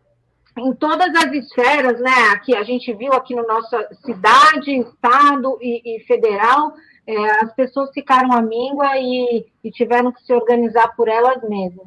Mas eu acho que isso tem que acontecer, mas a gente tem que ter realmente um líder e ter à frente pessoas comprometidas com o povo, com propostas concretas, né? E sem muito mirabolantes, porque a gente precisa de comer, né? Comer. E, Márcio, muito obrigada. Acho que foi ótimo. Acho que a conversa daria mais um tempo, mas o pessoal já deve estar cansando. A gente não gosta de conversar, né? Não, a gente fala pouco, né? E acho que tem outros assuntos também que a gente pode, quem sabe, depois para o segundo turno a gente aprofunda, questão da mulher e outras questões. Mas aí queria deixar, então, para você se despedir e fazer suas considerações finais, como dizem. Eu te agradeço muito, de coração, foi um papo excelente, de alto nível. O Aníbal, mando um grande abraço carinhoso para o Aníbal, e meu carinho mesmo, de verdade. Eu agradeço a participação aqui, pessoal mandando aqui palavras bacanas. Foi muito. Especialmente para a Maria Leite, uma professora, uma doutora, pedagoga, importante professora da universidade, nos elogiando, né, Gabi? Não desmerecendo os outros comentários, mas a da Maria Leite foi um comentário que me deixa lisonjeado. Eu quero dizer para você que eu estou muito firme no meu propósito, viu?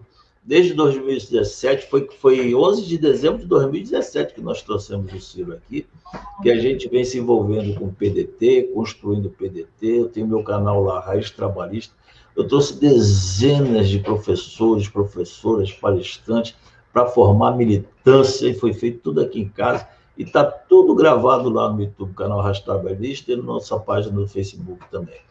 Nós temos ideias, temos propostas, porque a gente vai continuar a fazer o que a gente já faz, que é cuidar das pessoas e ter sensibilidade para olhar para as pessoas como elas merecem ser olhadas, como ser humano, né?